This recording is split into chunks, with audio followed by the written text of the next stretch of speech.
Spirulina and chlorella are two powerful and popular algae superfoods. But what's the difference between them? These are two different kinds of algae, and both have some incredible health benefits. They're both very high in chlorophyll, with chlorella taking the win here as the highest food source of chlorophyll known to man.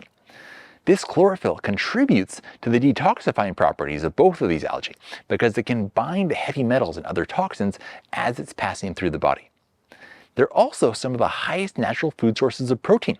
Spirulina is actually number one in this category, weighing in at 65 to 71% protein, and chlorella doesn't trail too far behind, between 50 to 60% protein. And that's pretty much where the similarities end. Spirulina has actually a much longer history of traditional use by humans. It was consumed for hundreds of years in Mexico and in the Lake Chad region of Africa.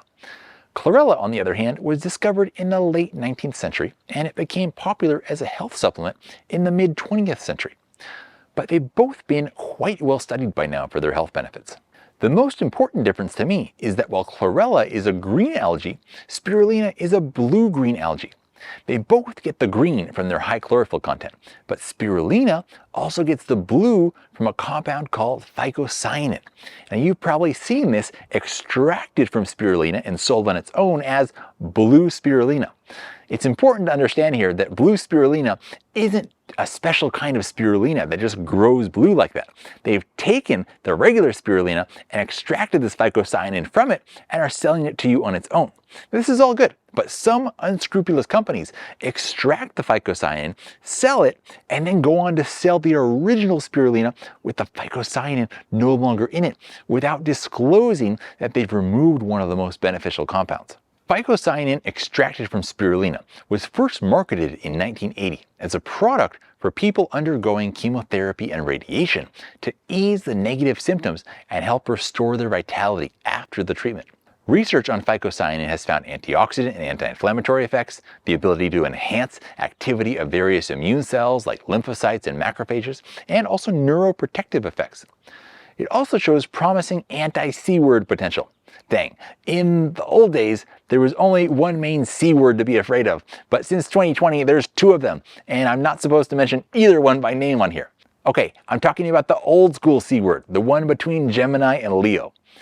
It can also be liver protective, support cardiovascular health, help with allergies by inhibiting the release of histamines, and support detoxification. And phycocyanin isn't the only cool compound in spirulina. It's also one of the few non-animal sources of significant amounts of GLA, which is gamma-linolenic acid. Most omega-6 fatty acids are inflammatory, but GLA is a special one that's actually anti-inflammatory. Spirulina is also a good source of vitamin A, B vitamins, vitamin K, iron, calcium, magnesium, potassium, and special antioxidants like superoxide dismutase, zeaxanthin, and beta-carotene. Now let's go back to visit our other friend, chlorella. It's probably most well known for its detoxification benefits, binding to heavy metals and other toxins and aiding in their removal from the body. This chelating effect can help reduce the burden of harmful substances such as mercury, lead, and cadmium. Chlorella can also help the body's natural defenses by increasing the activity of natural killer cells. It's been shown to help with cholesterol balance and blood sugar balance and promoting gut health. There was a concern a few years ago about the potential for spirulina to be contaminated with a compound called BMAA, a neurotoxic amino acid that some algae produce. But as long as spirulina is grown in the proper way, this is really a non-issue, and any reputable spirulina company will be able to provide you with testing results showing that their spirulina is free of BMAA. Chlorella also has something really unique, known as chlorella growth factor. This helps to make chlorella the fastest growing food crop in the world, but it also delivers some great health benefits. Chlorella growth factor, also known as CGF, contains nucleic acids, RNA, DNA, amino acids, peptides, polysaccharides, and other vitamins and minerals. It promotes the regeneration and repair of tissues and cells, which makes it beneficial for healing wounds and recovering from injuries. This enhanced cellular repair can also help you to slow down the aging process and maintain some nice youthful vitality.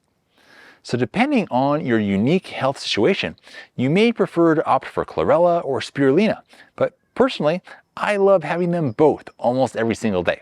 But if I had to pick one, for me at this stage of my life and health journey, I would probably go with Spirulina. Now let me know in the comments which one of these you've tried before and what your experience has been like. And before you go, here's a link to a video that I think you'd enjoy watching next, and here's one the YouTube algorithm thinks you'd enjoy. And there's a link to our website. Have a great day, and I look forward to seeing you all again next time.